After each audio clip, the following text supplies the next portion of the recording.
Assalamualaikum warahmatullahi wabarakatuh. Selamat pagi anak-anak hebat. Bagaimana kabar hari ini? Semoga kita sehat semuanya. Hari ini kita akan belajar pendidikan agama Islam dan budi pekerti. Materi mari mengaji dan mengkaji Al-Quran Surah At-Tin dan hadits tentang silaturahmi. Surah At-Tin memiliki arti buah tin. Surah ini turun sebelum surah Al-Buruj dan sesudah surah Al-Quraisy. Surah ini diturunkan dengan tujuan sebagai pembuktian bahwa kekuasaan Allah sangat sempurna. Surah At-Tin tergolong surah Makkiyah yang terdiri atas 8 ayat dan urutan surah ke-95 dalam Al-Quran yang berada pada juz 30. Surah At-Tin merupakan wahyu ke-28 yang terima oleh Nabi Muhammad SAW. Mari kita baca bersama-sama surah At-Tin beserta artinya.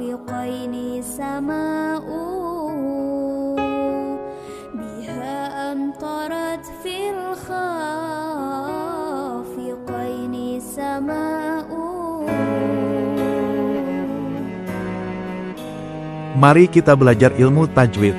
Apabila ada nun sukun dan tanwin bertemu dengan salah satu huruf hijaiyah, maka dibagi menjadi 5 hukum bacaan. 1. Apabila nun mati atau tanwin bertemu alif atau hamzah, ha, ain, ha, gain, dan ha, maka dibaca izhar halki dengan cara membacanya jelas. 2. Apabila nun mati atau tanwin bertemu huruf ya, nun, mim, dan wawu, maka dibaca idgham bigunah dengan cara membacanya mendengung. 3. Apabila nun mati atau tanwin bertemu huruf lem dan ro, maka dibaca idgham bila gunah dengan cara membacanya tanpa mendengung.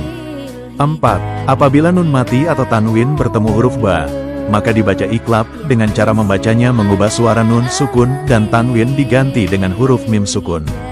5. Apabila nun mati atau tanwin bertemu dengan selainnya huruf izhar halki, idgham bigunah, idgham bila gunah, dan iklab, maka dibaca ihfa hakiki dengan cara membacanya samar dan mendengung.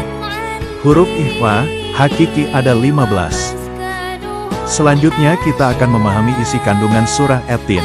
Pesan pokok surah At-Tin ayat 1 adalah buah tin dan buah zaitun adalah buah yang banyak tumbuh di negeri Syam. Selain itu kedua buah tersebut juga banyak tumbuh di Baitul Maqdis yang berada di Yerusalem, Palestina. Baitul Maqdis sendiri merupakan tempat para nabi diutus oleh Allah, diantaranya adalah Nabi Isa alaihi salam. Pesan pokok surah At-Tin ayat kedua yaitu tentang Gunung Sinai. Gunung Sinai adalah gunung yang terletak di semenanjung Sinai Mesir. Gunung Sinau, Bukit Tursina, adalah tempat Nabi Musa bermunajat untuk menerima wahyu dari Allah. Disebutkan bahwa di Gunung Sinau tersebut, Allah menampakkan zat garis bawahnya dan berbicara kepada Nabi Musa alaihi salam. Kandungan surah At-Tin ayat ketiga adalah menjelaskan negeri Mekah. Negeri Mekah yang aman ini adalah tempat kelahiran Nabi Muhammad SAW sekaligus tempat diutusnya beliau. Sumpah yang difirmankan Allah dengan keempat hal tersebut mengisyaratkan adanya sesuatu yang harus diperhatikan, yaitu isyarat perintah untuk mengetahui dan mempercayai turunnya wahyu Allah kepada para ulul azmi dari kalangan Rasul. Ayat keempat menjelaskan manusia diciptakan sebagai makhluk yang paling baik di antara makhluk lainnya, baik secara jasmaniah maupun rohaniah. Ia dapat berdiri tegak, berbicara, berilmu, dan bijak.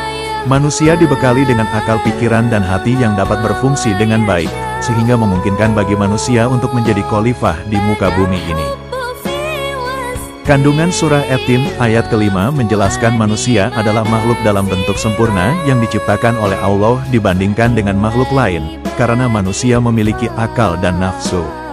Manusia akan berubah menjadi makhluk yang hina dan rendah derajatnya di hadapan Allah. Apabila ia tidak bersyukur dan tidak mentaati perintah Allah, tempat kembalinya adalah neraka yang menyengsarakan. Ayat ke-6 dari surah At-Tin menjelaskan bahwa orang-orang yang benar-benar beriman kepada Allah, menjalankan seluruh perintah garis bawahnya dan menjauhi semua larangan garis bawahnya, akan mendapatkan pahala yang tiada putus-putusnya dan diselamatkan dari neraka. Kandungan surah At-Tin ayat ke-7 menjelaskan tidak diragukan lagi. Allah subhanahu wa ta'ala maha kuasa untuk menciptakan manusia dalam sebaik-baik bentuk dan membangkitkan seluruh manusia dari kematian. Maka, apa alasanmu, wahai orang-orang kafir, mendustakan hari pembalasan setelah adanya bukti-bukti itu? Dan ayat ke-8 dari surah At-Tin menjelaskan Allah Subhanahu wa Ta'ala adalah hakim yang paling adil. Manusia akan mendapatkan balasan sesuai dengan apa yang telah diusahakannya selama hidup di dunia. Jika baik amalnya, maka akan dibalas dengan kebaikan pula, yaitu surga dan ridha Allah Subhanahu wa Ta'ala. Sebaiknya jika buruk amalnya, maka akan mendapatkan balasan yang buruk pula, yaitu neraka dan murka garis bawahnya. Selanjutnya kita akan mempelajari tentang hadis silaturahmi. Allah Subhanahu wa Ta'ala menjanjikan keberkahan hidup bagi hamba garis bawahnya yang selalu menjaga tali silaturahmi dengan sesamanya. Rasulullah bersabda yang artinya, barang siapa yang beriman kepada Allah dan hari akhir, maka hendaklah mempererat silaturahmi. Muttafaq alaih dari Abu Hurairah radhiyallahu anhu. Silaturahmi adalah menyambung hubungan kekeluargaan, persaudaraan yang didasari sikap kasih sayang. Pada hakikat, silaturahmi adalah sikap lemah lembut dan kasih sayang. Prinsip dari silaturahmi adalah menjaga hubungan baik dan komunikasi yang sehat di lingkungan keluarga dan kerabat meskipun komunikasinya tidak terlalu sering. Silaturahmi memiliki banyak manfaat, diantaranya sebagai berikut. 1. Mendapatkan ridho Allah. 2. Membuat bahagia kerabat. 3. Menambah keberkahan umur. 4. Menambah keberkahan rezeki. 5. Menambah pahala. 6. Menambah banyak teman. 7. Membuat hidup terasa nyaman. Demikian pembelajaran hari ini, terima kasih dan semoga bermanfaat. Jangan lupa rajin belajar dan sholatnya. Wassalamualaikum warahmatullahi wabarakatuh.